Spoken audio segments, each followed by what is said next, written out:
jumping right straight into it. Yes, sir. Welcome to the In the Lab podcast, episode 6. Oh, dude, I fucking suck at these intros, bro. Holy Was it 6? shit. 6. Yeah, this one's 6. 6. Yeah. 6. Okay. Shit. Where do we start? No, I'm kidding. Thank you, Phong, our wonderful guest. DOP, talented.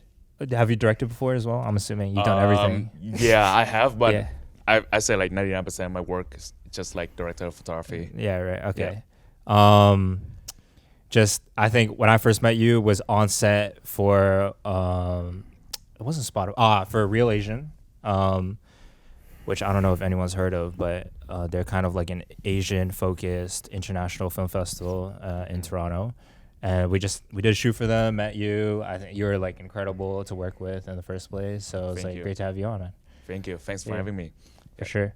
And obviously we have our own DP, Mr. Ryan.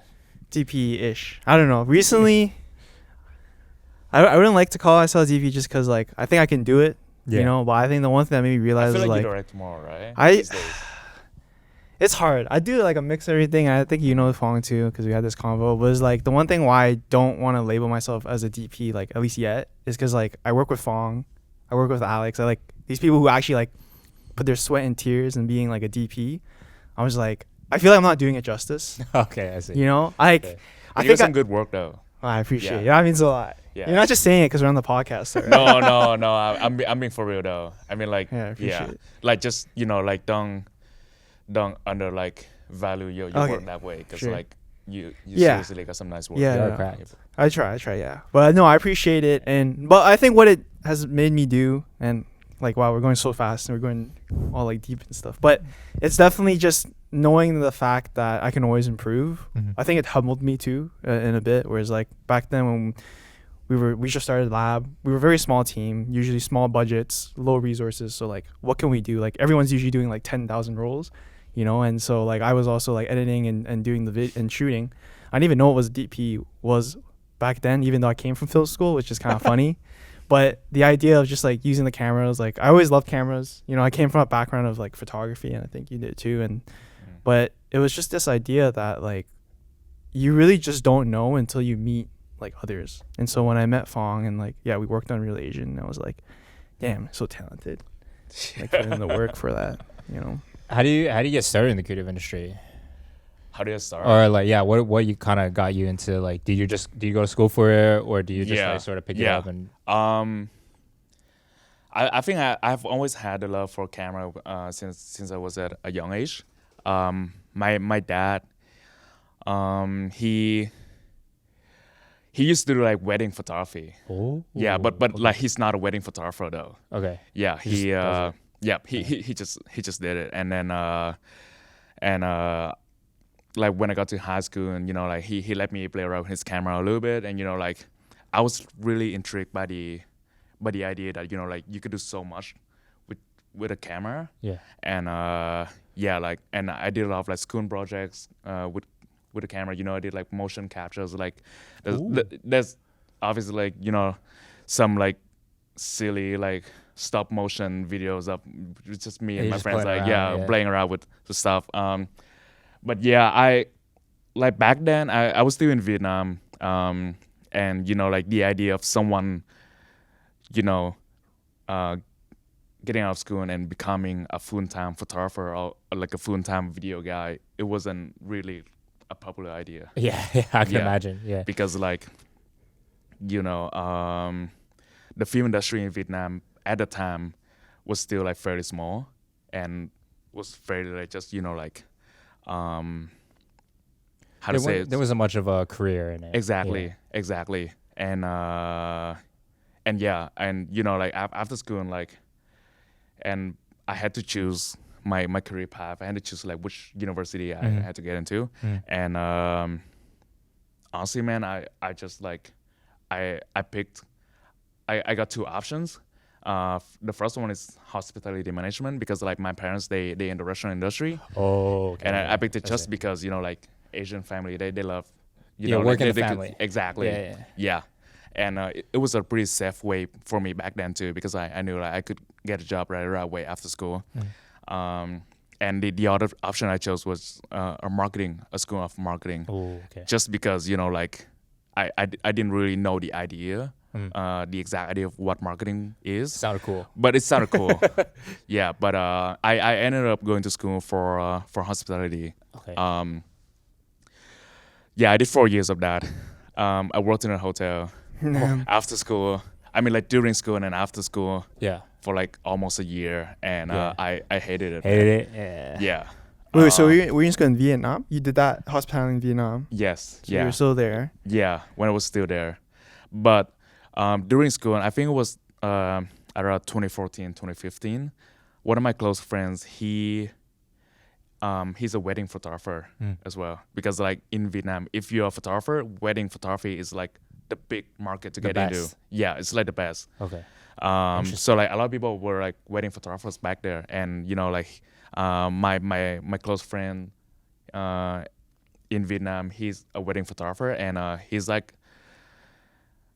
at the time like he got tired of like just doing photography, and he had this idea of producing like making videos featuring like local restaurants or like local shops in my city, Ho Chi Minh City. Like these small shops that not a lot of people know of, but they provide like good quality service, or like they sell like good quality products. Yeah, like tell their stories. Yeah, kinda and like a then docuseries. he just like texted me one night. He's just like, "Yo, would you be down to produce one of the videos?" And I was like, "Sure." So what do I do?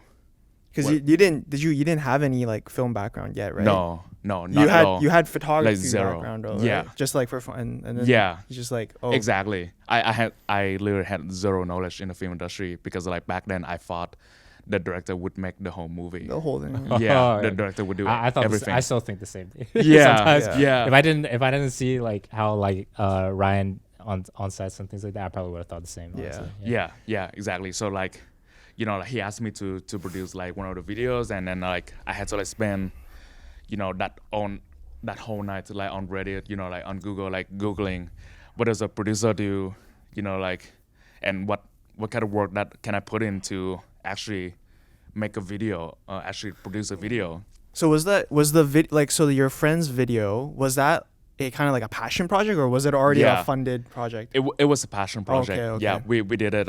So we featured this. So the first video we did, that I produced.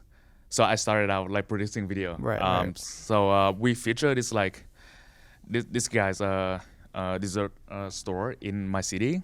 Like he sell like desserts and sweet stuff, and it's just a really small store in an alleyway in Vietnam. Like I think barely no one knew about him. So like he makes like really good stuff. So like we made a video. I produced it. I contacted the guy. I say, hey, like we're gonna be here on the day to shoot an interview for you, and like shoot captures like some clips. Yeah. And then like my photographer friend, he had another photographer, and then like two of them came out with two Canon 5Ds, and then we just like did the whole video. And yeah, I think that video blew up. Wow. Yeah, because like in Vietnam at the time, no one really did like documentary like- in that style. Oh, okay. And I don't know if you guys know about Hypebeast. Hypebeast, yeah. In Yeah, of Hong course. Kong. Yeah, so like back in like 2015, 2017, 2016, they got like Hypebeast TV on YouTube.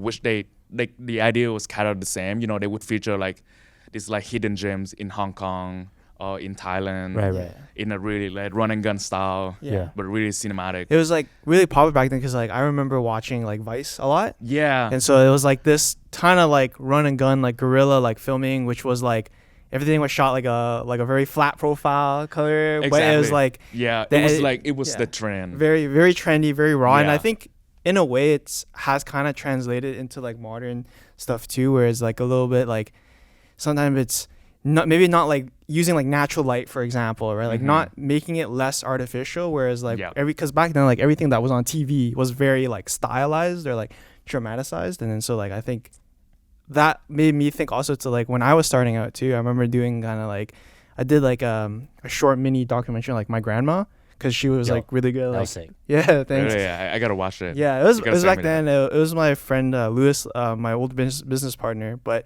it was the same idea. I kind of made me like think back. Was like, it was something about the YouTube series, like watching something that seemed very organic. Like maybe it wasn't organic. Like who knows? But it's that stylized filming, like run and gun style filming and stuff that kind of like actually brought me into like the whole like video world. But sorry, like continue on your That's on your awesome. story. Yeah. No, that's cool. Yeah. So like that video blew up, and and our team like got some like recognition from like local business and stuff. So we got hired to do like a couple of small jobs. Oh. Yeah, and then I think, but I was still in school at the time, so I didn't really like take it seriously. But I just kind of did it at a thing on the side. But the team grew like bigger, and I think like from like just a team of 3, we grew into like the team of 7. And then I think 6 or 7 months after we started, we got a contract from Nike.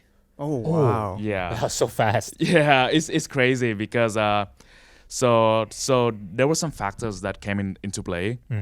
Because first at the time, there wasn't really anyone else that were doing the same thing, and secondly, Vietnam was a rising market for Nike back then, and it was in time of like I think it was the 20th or the 25th anniversary of the Nike Air Max, and Nike wanted to feature the Air Max collectors in Vietnam in the same style that we did for other videos. Oh shit. So yeah, I think it was like our first big contract, and yeah, I think like after the project, I kind of like grew into the film industry a little bit more, like in a sense of like like I started like appreciating it a little bit more and taking it seriously, because I started realizing that okay, you can actually make money doing this. Like not every job has to be 9 to 5 or has to be like label. Yeah. Yeah. So like you came from producing, and then kind of like how did you get into like DPing? Yeah. I started as producing, but like I mentioned before, I have always been a camera nerd.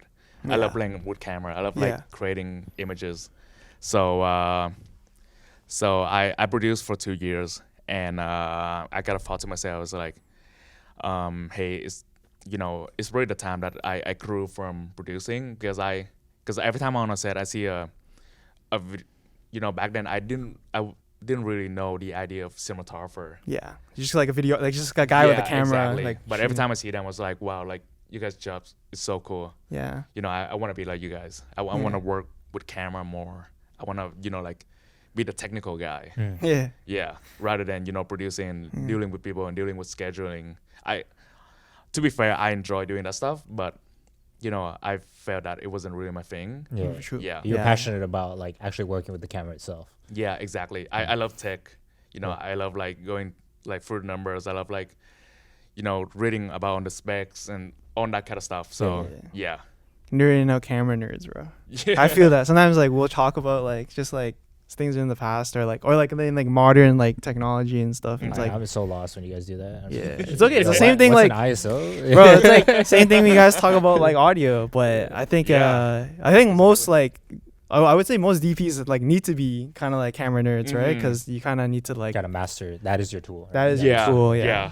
But like honestly, like these days, I feel like on bigger jobs that I've been on recently, I feel like the DPs don't necessarily need to know about like the exact like specs of the camera they're using, because like technology is always changing. And like recently I've been on jobs where I was asked to like shoot with a camera that I've never shot with before, but that's when like the first AC, the camera assistant, like all those people, they come in to help you, because like now, after being a DP for like 6-7 years, I feel like my job, most of the time, like my job would be like telling people what to do and what I want, and then like I will have a team to like support me, on that matter. Right. Yeah. It's like the more like you get to focus more on the like the creative aspects, like how do you want to light it, how do you want to look, and then I think that's like the one thing that I've also realized is that sometimes when you're a small team, like you can be resourceful, but I think like once you have different people that can play like a vital role and like to execute your vision, Yeah. I think that really helps. And I think that's the one thing I realized where I was like, oh, like thankfully like Phong has like time for us to like do some of the videos, but it's like when I only have to focus on directing and I can like trust Phong to just like DP, it's like I feel like the collaboration there is like a lot easier, whereas like rather than like one person like doing like everything Right. or like both things. Sorry, before Yeah. we go on, I think some people might not know what first AC, second AC is, and Yeah. that they think that for director of photography, there's just a guy moving the camera and there's no one helping them. Yeah. So I kind of describe what these other roles are. Totally. Yeah. So so basically on a film set there are different departments, Yeah. and the department I work with is called camera department. You know, like the name pretty like self-explanatory. So the head of department would be me, the director of photography or DOP, or sometimes like people would call me like cinematographer.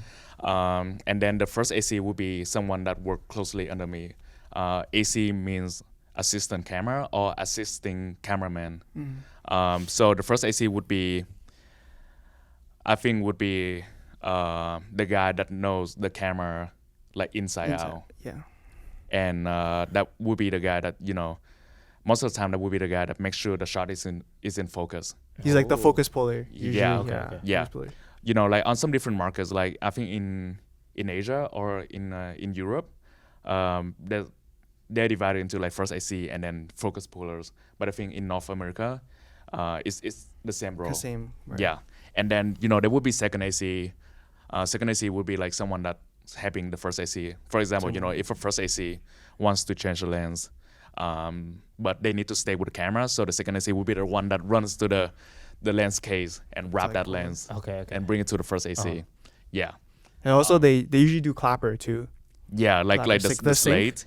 Oh. Yeah, that would so be the role of it's the like- second AC. I didn't know that too until I worked on a set too, because like I thought like the clapper was like, I don't know, like an AD role or a producer role, but I think it's because they work also with the audio mixer to make sure that like everything's like in sync, which is like, Okay. Yeah. Interesting. and it's like interesting. I thought it'd be like I don't know, only like a bigger role just because like you're like in front of the camera and you do the slate, which I think is pretty cool. But I think it's like cool to see like you do that as second AC, and then usually some people like will move up to first. Yeah. And then kind of move Yeah. up, or some people like to stay in their roles. Yeah. A lot of people like to stay in the role. I've known some first AC that, you know, they've been first ACing for like 20 years. And they just love doing that. They have no desire, you know, Right. of becoming a camera operator or, you know, a director of photography at all. I They know- just love the job. I know, like working on set in the film industry, a couple friends, like you had to start as like just an assistant, production assistant, like a PA, PA. Yeah. and then you slowly work your way up to a more important role. Even though like the PAs are probably like actually went to school for like other things for like DPing or producing and things like that, but they have to start as a personal assistant. Yeah. So when you came, and you made the production assistant. sorry, yeah, production assistant, my bad. And then when you made the decision to go from producer to DP and you came over to the industry in the West, how do you find? Did you just start as a DP right away, or do you have to work through the set like hierarchy? Yeah. I had to honestly I had to work up the rank, but only for a little bit. I was lucky enough that you know, when I first moved to Canada, I went to school. I went to a fan show in London. They had a fantastic photography program there. But then right after school, I was lucky enough, I got a job as an in-house videographer for a production company in London. Oh. And the market, the video market in London, Ontario is small enough that, you know, a videographer could be a cinematographer. Okay. You I know, see. and you know, like usually the team is just like 2 or 3 people that go out and, you know, shoot these like commercials for like car dealerships or like real estate companies. But yeah, I was working full time for 2.5 years, and because, you know, the team was small, so I was able to learn a lot because I had to like wear so many hats. So I was able to like learn a lot about like, you know, like lighting setup, how to like set up like, light stands and on like these big rigs and stuff. And at the same time I had to work with the camera, and I had to like do editing like from here, from time to time. So that's how I was able to learn like to shoot for the editor, because like sometimes most of people like that never edits before, they don't think about the editor when they shoot. Yeah. Oh. That's actually I think I talked to Phong is like a big pet peeve of mine. It's just like so whether it be a DP or directing, like I think the consensus that I usually have is that you don't need to be good at everything. In fact, like that's not like, if you want to be an efficient team member, you don't need to be good at everything, but you should at least like know how to like do a bit of it. The reason why is because it lets you communicate your ideas easier, but then also run into the idea of like what, for Fong's example, it's like at the end of the day, everything that's shot, someone needs to piece it together. And so if you're not thinking, it's called shoot for the edit. Sometimes like maybe you're like, there's too much footage, or maybe it's like certain angles are not good, or like things like that. And so I think like having a basis of understanding it makes like everyone's life like easier. Interesting. Yeah.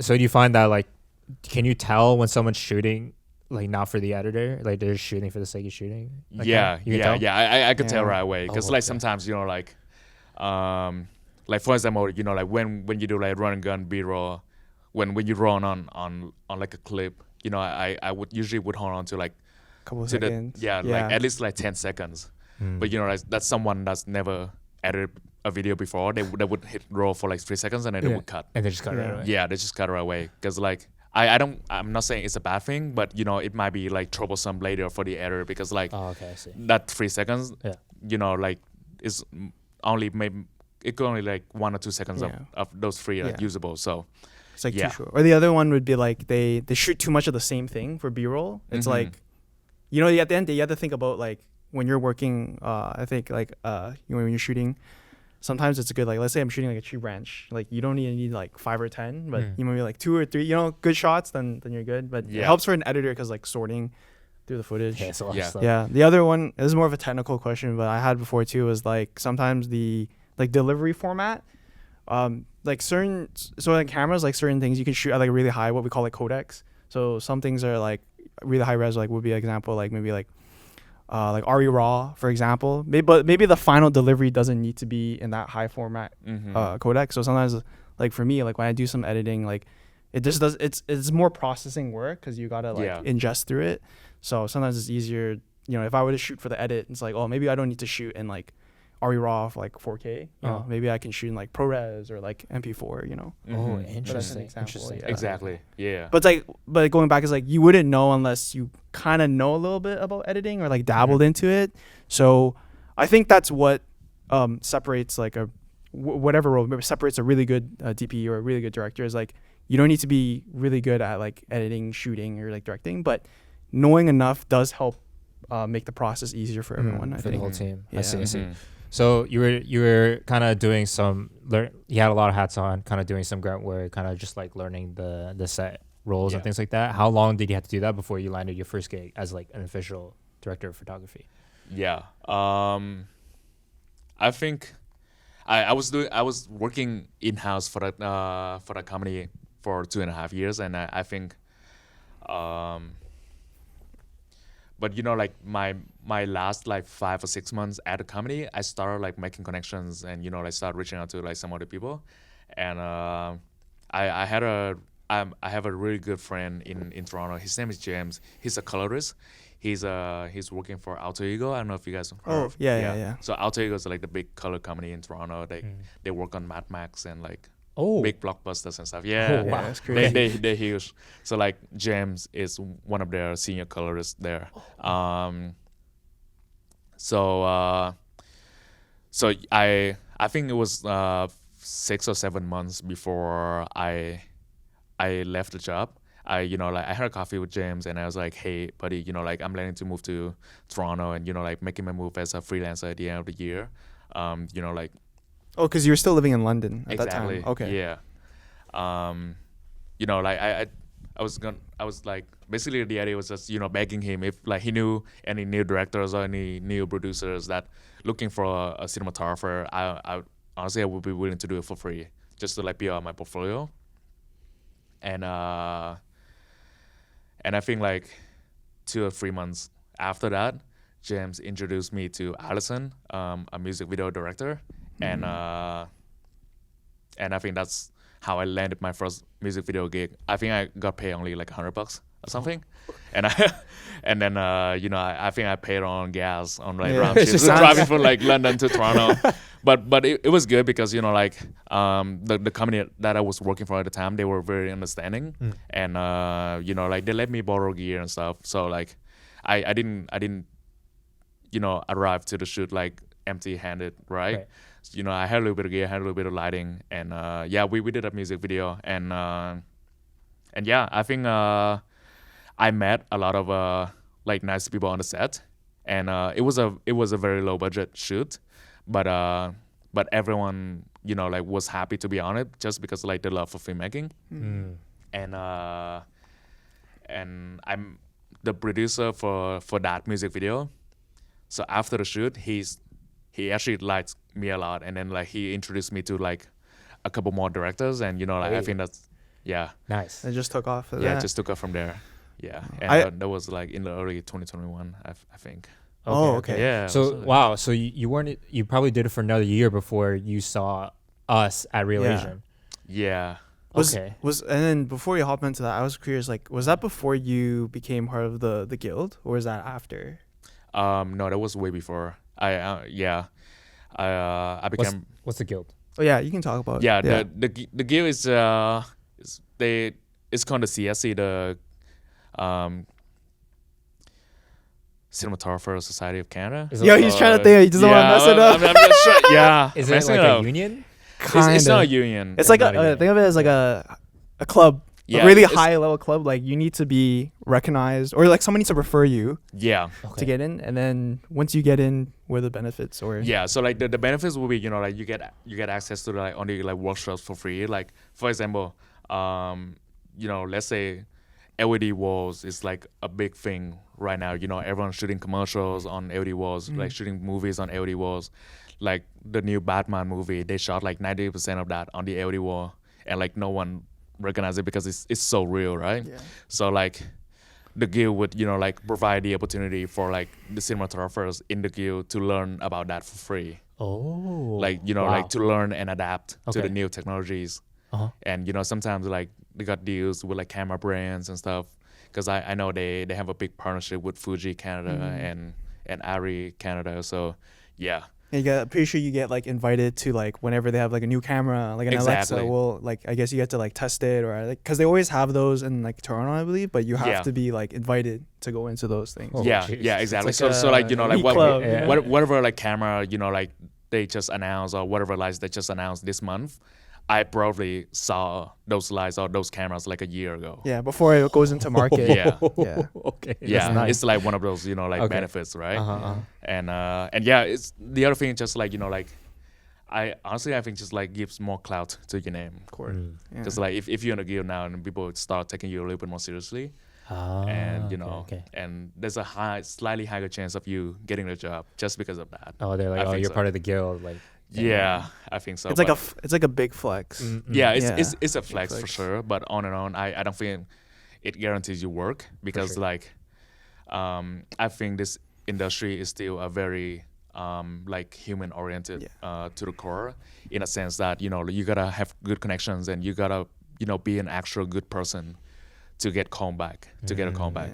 Like no matter like you could be an outstanding person, you could be like a very good cinematographer, but you have like shitty personality, then like no one's really want to work with you. Yeah, exactly. And I think like Phong, like you were like a great example of someone who's just like, you're always down to like couple with our projects, Honestly, man, like I think like most of the time, like 90% of the time that people hire me, not because of my skill, but just because like I'm just so easy to work with, and I'm always down to like try new things, and always down to like go above and beyond just to like elevate the project. Yeah, but you're hella talented. Yeah, too. That's it. Yeah, like we I think see. it's like a double. Like you get, not only are you like super easy to work with, but it's like you bring in the sauce. We always say, "Oh, Phong got the sauce." So you always you make our projects look really good. But I think one question actually that we'd like you to answer too is like, so there's the guild. And then there was also a union. Yeah. I remember we actually talked about like, can you talk about like maybe some pros and cons of, because you're not in a union yet. No, not yet. So maybe some pros and cons on like, you know, unionizing and like why you haven't unioned, because that'd be an interesting question for people I guess to know. like union versus non-union Yeah. work and like, what the benefits and pros and cons. Yeah. So I think the biggest benefits of joining the union would be, you know, like your payment, like your rate is guaranteed. Like you don't have to negotiate for it, and then you know, you get the opportunity of working on like bigger shows like Netflix or Amazon Prime shows, like on the big shows that are filming in Toronto. And Because they have to go through a union. in order correct. to- okay. I Yeah. see. Yeah. Because like all these like big Hollywood producers, they are pouring a lot of money into it, so they want like Has to be, guarantee, you know, workforces. Okay. I see. And can you again? I think you told me before. It was like, what is the amount? So you can only like let's say in Canada, you can only hire unions, union DPs, right? Unionized or DPs that are in the union, and like, what is the number of that?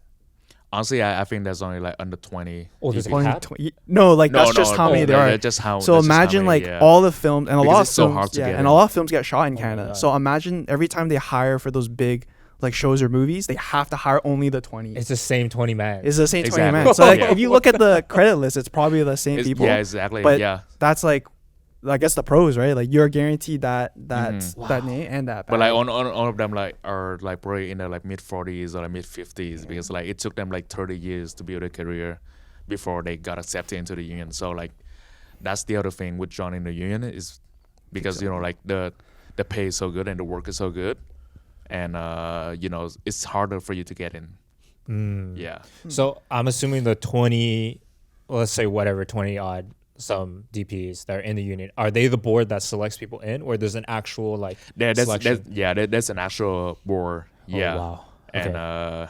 And yeah, and you know like, and the process of like getting into the union as a DP is, you know, like you have to have at least like 100 hours of shooting like feature films or like TV series as a non-union DP. You need But the now like stats, how can bro. you get those jobs as a non-union DPs, right? Oh, So, because they're yeah. taking them anyways. Exactly. So Yeah. like yeah, Wait, this is actually crazy. and now you have to have at least like 3 referrals from people In that the- are already in the union that are the same rank or higher than you. Bro, it's like a league, bro, like a rank. Yeah, what? Yeah. I can imagine it gets really gatekeepy at some point. Cause it's Exactly. It's probably a lot of politics too, right? Like, Yeah, you yeah, know, yeah. You have to One- know 100%. someone, you know. 100%. Yeah. Yeah, like I said, you know, like you have to know someone, but sometimes, you know, like luck and talent you know, can take you somewhere, but at the same time you have to know someone first. Yeah. And so, like, speaking on that, like, is that kind of your goal? Is that what you want to go into maybe in the future? But, like, do you see yourself going to become a unionized DP? That's a good question. I think in this like ever-changing climate, because like, you know, like with AI and all that stuff, like probably 2 years ago, if you asked me the same question, I would say hell yeah, you know, like I want to be a union DP. But now think about it, because like there are so many ways to like create art these days, and you know, the taste of the audience, you know, is slowly shifting from one thing to another thing. So honestly, it's interesting to see maybe like 5-10 years from now, you know, like those Netflix shows or like Amazon Prime shows, like are they actually gonna be big at a time, or you know, or like people are gonna like switch their attention into something new. So I think for now, like I'm probably gonna still keep working hard as I am currently, and but you know, like I'm not gonna say no to like learning new things. You know, right, bro, you know, like I'm learning like 3D right now. Yeah. 'Cause, like, yeah, Yeah. because like I like rendering and stuff. yeah, like rendering wow. stuff, but like not so much in terms of like modeling, but more so with like lighting. lighting, because Yeah. I love lighting. Yeah. Yeah. Yeah. Because, like, it's kind of cool. Like obviously Paul does like all the VFX and stuff. Yeah. But even like, Paul's amazing. yeah, I It's touched. Blender stuff. Yeah, I remember touching on Blender, and like the whole thing with a big thing that makes like realistic CGI or VFX is actually the lighting. So how lighting, like, you know heard about like ray tracing, Yeah. right? So like what makes graphics or like video games really good all actually comes down to lighting. Obviously there's like texture, like you know, Yeah. resolution, but at the end of the day it's just like one thing that's really cool is like when we look at things that look uncanny or unrealistic, is mostly if you really look at it and you compare something with a really good CGI, is it comes down to like the lighting, like the shadows don't look like realistic, and and another thing that I guess kind of works with Phong as a DP is like what separates like a really good DP and like maybe one that's kind of like still figuring out is actually the lighting more than the camera, at least that's my opinion. So it's like, you know, how are you shaping the lighting to make something look really cinematic, or like how are you playing with colors? And so I think like when I was playing around with Blender, it was really cool because you can make really big lighting or like things that you wouldn't normally be able to do without having a big budget. Yeah, but exactly. Like in the VFX you can like do whatever. Yeah. Oh, I can see how powerful of a tool that is. So that's something you're like kind of like. Yeah, like I'm just like dabbing right now. I'm just like, but still like, what I'm saying is that like, I'm just like observing how the industry is changing right now. You know, like, and because like who knows, like 5 years from now, you know, film and music videos might not be like a big thing anymore, and people will start like switching their attention to something else. That's, you know, true. Like maybe like this time next year we're gonna be like sitting in the same spot and like talking about a whole different industry. So yeah. It's kind of scary. I mean, a part of me is like, I think it's exciting, but like, we like the whole thing changes. Like I don't even know what we do. You know? Like, yeah, it's crazy. You know, like with the development of AI, because it's just so fast right now. Yeah, and I think like, because like if you're not learning, if you're not adapting it right now, I think you're losing. Behind. Yeah, you're falling behind. That's for sure. So you know, like, I think like, because I know a lot of people they're super scared right now of like AI taking their jobs. But I think like whenever like someone say that to me, I'm just gonna tell them, I'm not, hey, you know, like you're probably gonna be sad for like the next 1 or 2 years, but if you're gonna keep being scared after the 2 years, then you're gonna lose your jobs. That's so true. Yeah. And I guess more related. So one thing like I think about for AI is that I always find that the idea of using AI is supposed to help mitigate like maybe laborious tasks, right? But at the end of the day, I always still feel like there needs to be a human element if it comes in like a creative field, and that could be whether for music or video. I guess specifically for you, like as a DP, like do you think like AI would affect like a role in DP that's so like imagine like you have to be on set, you know, you're still figuring out, you know, the technical aspects on how to execute it. Yeah. Like, do you think AI can actually like completely like take over that, or? Honestly, you know? because I think with the not 100% AI, but with the combination of, you know, AI and Unreal Engine and, you know, the LED stage, I think that could be a possibility in the future. Because, you know, I've seen a lot of commercials or like TV shows or movies that being shot in the stage on Unreal Engine, that they're just using like Unreal Engine as the background.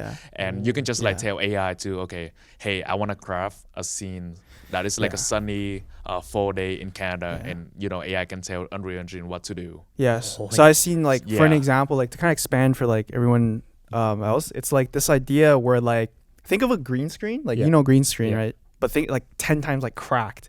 So how it works, from what I've seen, and you can correct me, Phong, is that the camera is actually, you know, VR. Yeah. So VR, it calculates like what you do in the game based off of like the controls and your headset, right? Like the location. And so they essentially mount a sensor onto the camera, and then think of it like there's a big projection wall. It's LED. You can fill it with anything.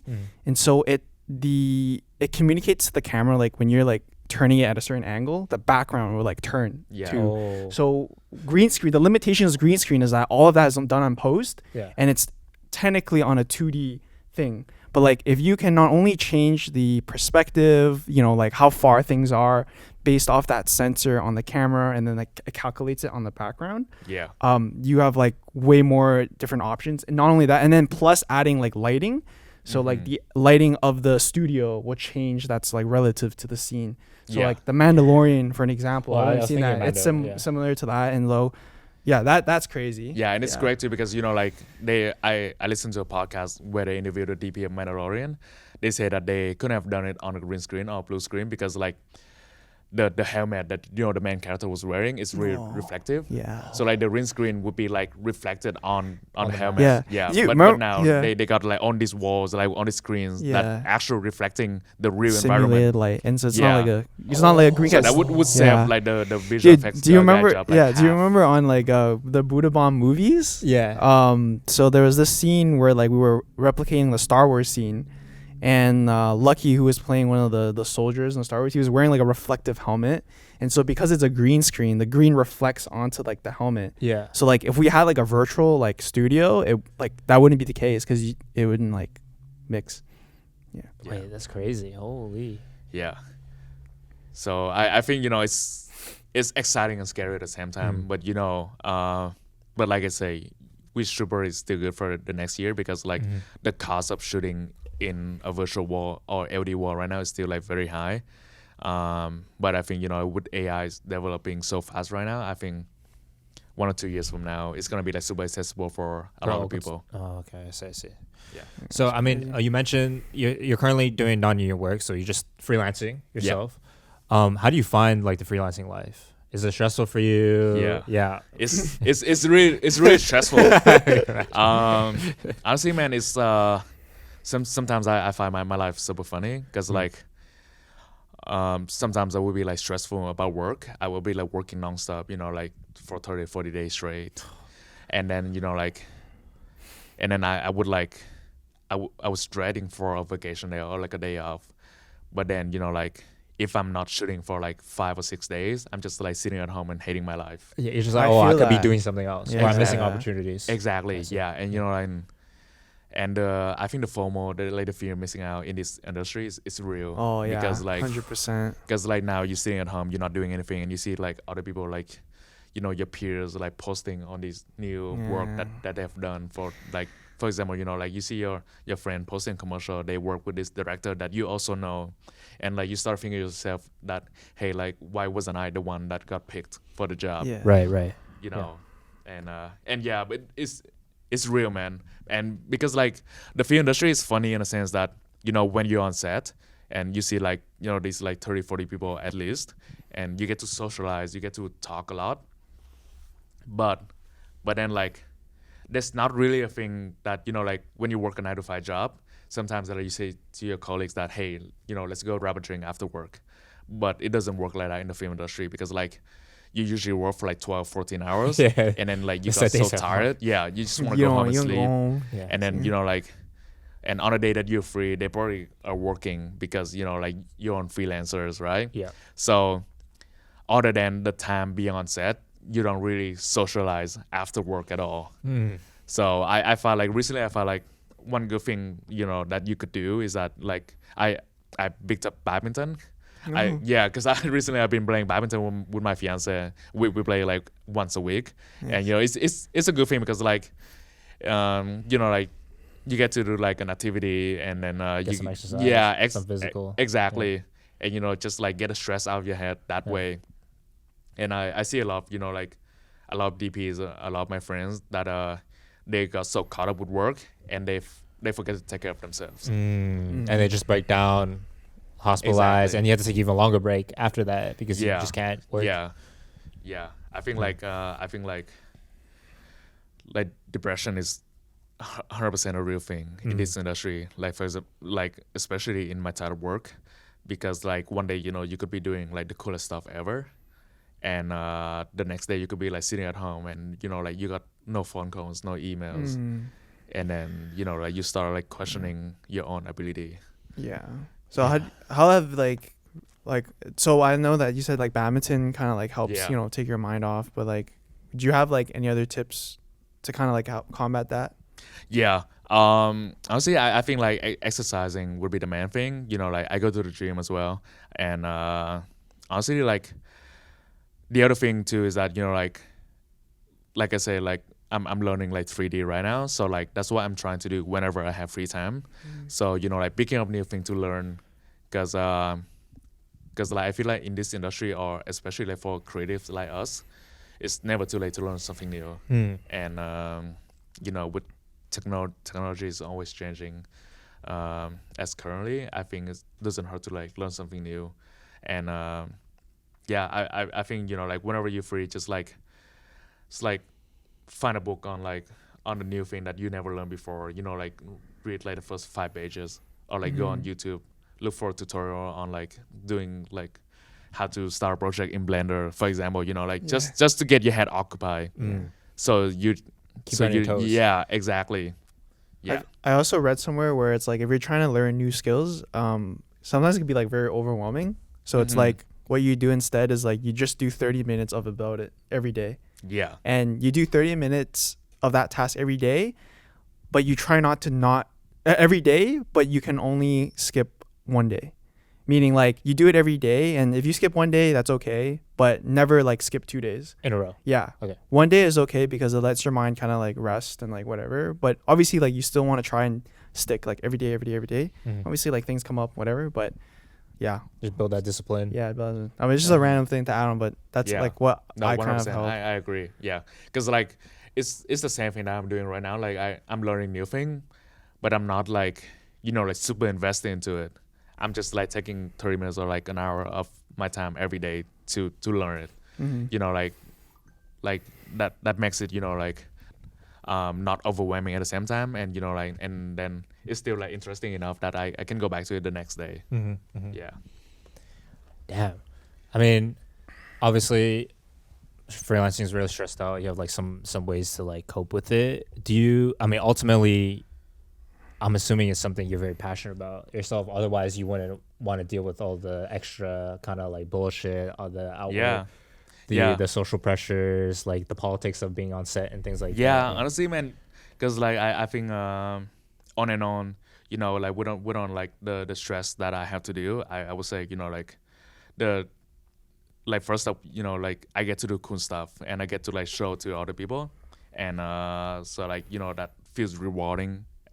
And then the other thing too, like the money is good too, and when you think about it and consider how lucky you are that you are making money from something that that other people could treat it as just as a passion, then and then when you feel and you appreciate the work that you're getting, and you appreciate how lucky you are, then I think that's rewarding in that sense. That's true. I think one thing that I like realized too is like, at least for me, like I don't think I've hit like, most of us I think have this consensus, like I don't think we've hit like our our max, whatever. And the irony of that is like I don't think we ever will, because like you're always trying to grind. But I think just like when I look back, like maybe even just like 2-3 years ago, and I like imagine where I am now, and like the people like we've surrounded ourselves with, whether it be in lab, meeting like Phong and like all you guys, is just like I don't think I would have expected that. And I think in that itself is a way of like growth and like seeing our success. And then so like sometimes when I'm like very stressed out, or I feel like have those thoughts like, oh, like why am I not doing other stuff like hustling, then I think about that, and that's kind of like helped my mental health, and kind of like pushing myself and like doing cool stuff. What are some of your dream projects, bro? Anything you're just like, I would want to be on that set, I want to work on this? Or do you want to direct your own film, or do you want to do like a docu-series like you first started on the like the food series and things like that? I think my dream project would be work, honestly, like I love working in music videos. Lab project, that's a dream job. That's a bad. That's a bad. Honestly, it could sound like cliche, because like it's what everyone's doing these days, right? But I want to work on a music video because like first, the first reason would be like on a music video you get the chance to like go all out, to go crazy. Give creative liberties. Exactly, and you could be lighting things the way that you've never done before. You could be like setting up your camera angle in a very interesting way that you've never done before, and you could try on that out, and and almost no one's gonna question your creative choice because it's a music video, and as long as it's eye-catching, I think and you're successful in that way. So I honestly I want to work on a music video that like you get to do a lot of like cool camera angle, and like and kind of like think outside of the box, and like do the weird camera angles that not a lot of people have done in the past, Yeah. and and trying to like showcase my skill that way. Oh, okay, that's interesting. Yeah. Okay. It's like a kind of a like a flex too, in a way. Like I think when we started like lab, like the one thing that brought us a lot of experience was really just doing music videos. And like music videos are usually obviously like sometimes they're like low budget, you have to be more resourceful, but it just like the idea where you can just experiment and do whatever gave us the practice of like, oh, like now that we have a client gig, like we can apply those skills into that. And also because they're a little bit low on the low budget side, you have to be more resourceful, and then it forces you to be more creative as well. Exactly. Yeah, of course. Yeah. Like I think problem solving has been like the best thing that I've learned like when working on music videos. Yeah. Yeah, 100%. Awesome. Anything else? Honestly, yeah, I think so far that's it. But like I got a couple of projects on the pipe that I'm looking forward to this year. I'm shooting like 2 big music videos this month. Oh, okay, that's exciting. Yeah, 2 commercials, and then I think like I'm doing my first feature film in either June or July. So yeah, Congratulations. And then 2 TV series. Okay. Yeah.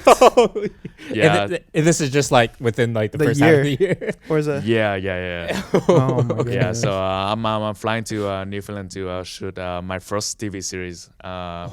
ever. Wow. Yeah, Oh, jeez. and then I'm gonna be there for 20 days, and it's not a low budget, but it's funded by Bell TV, and it's a period piece, like so like the director wanted to shoot everything in black and white, and we're using like super vintage lens.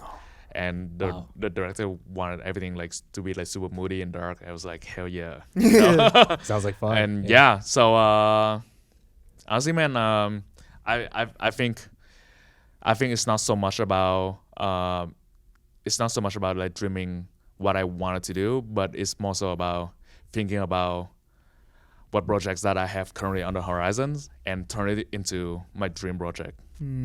I think that's my that's a MO. good way to put it. Yeah, that's an interesting way to put it, because like I feel like most people are always like dreaming for the next big thing, but Yeah. instead of doing that, it's like, what am I already doing, and like how can I make this like the best work that I can? Yeah. That's awesome. Yeah, that's my MO. Yeah.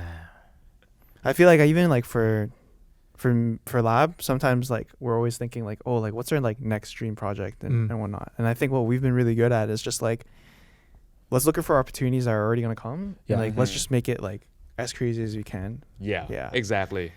Because like, like you kind of always have to go above and beyond, and kind of like have to improve every single time that you work on something new, and you'd never know, that even just like 1% effort that you put in, like someone else is gonna see it, and that's gonna bring you like a big opportunity the next time to come.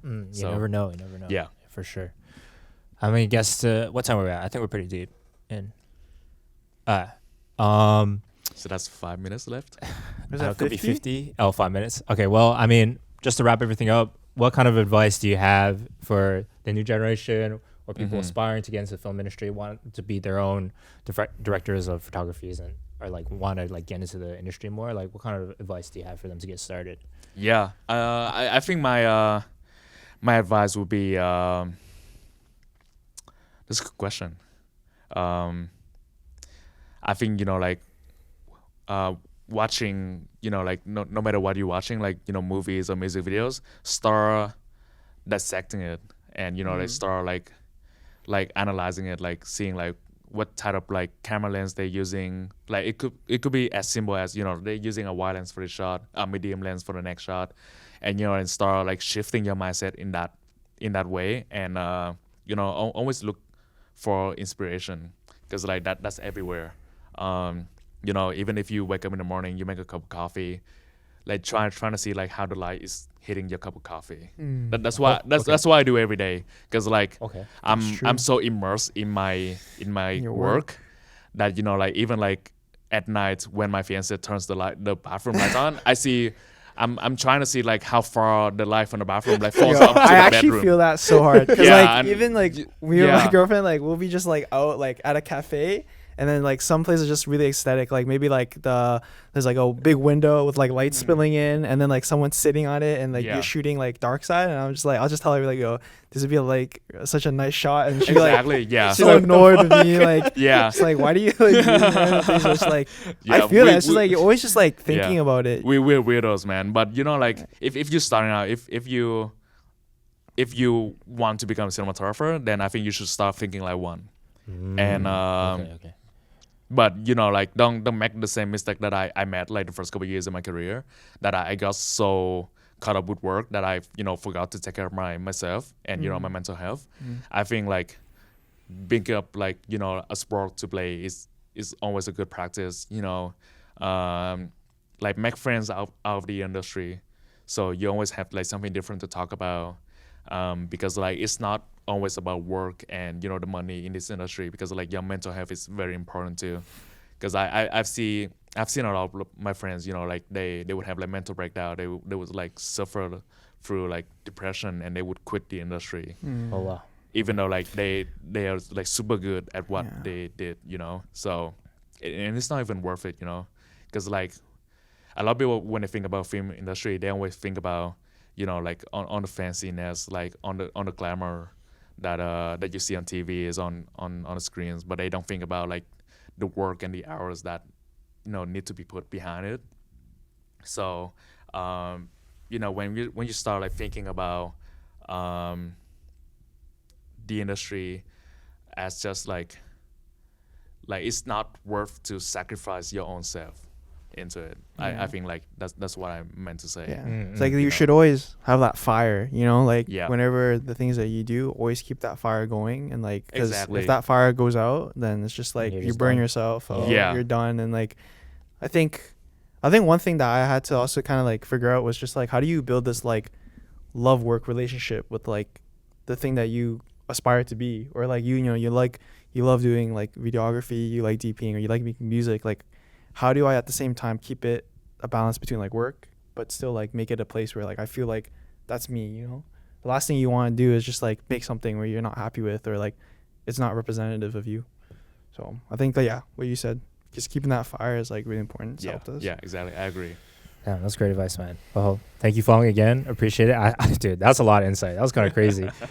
First video. Is this the first kind of? Oh no, we had Amanda doing photos, so maybe we'll have like, it's good to see like that balance. The video side. Side. Because honestly, I don't know. I'm just musician producer, so I'd like the guests I invite, or the people I talk to are mostly musicians and stuff like that. So like when Ryan's like, we saw each other at Real Aging for the live shoot, so it was like a perfect blend of music and video at the same time. So we got to interact. Yep. But normally I wouldn't be able to like interact. I wouldn't be on sets with you if it's not like that. So it's like cool to be able to like hear more of your story. Yeah, 100%. And like I love sharing. Like I'm not the type of guy that gatekeep everything that I know. So like no gatekeeping here. No, I don't. Like honestly, like every time like someone asks me, like even Ryan knows, right? Like every time like he asks me something, like I would like spill like what I know to him, and like I'm doing the same to like other people too. Like honestly, man, I think at this rate, like I think every day or every 2 days there will be like someone new messaging me on Instagram asking me advice or like instruction on like one thing or the other, and then like I would like spend my time telling them like everything that I know, and then they'll be like, oh man, like this is actually like a lot of good information, like thank you so much, like I didn't know you'd be like open to chat like this. And I was like, yeah man, like this is it's no rocket science, and but now you have that information, doesn't guarantee that you're gonna make the same work that I did. Right. So like I'm just like telling you the recipe, but how you you're don't know how gonna to make use the it. sauce, bro. Because Fong's got that sauce. Now you're gonna Yeah. how you gonna use that recipe to like make your own work is like it's up to you. Right.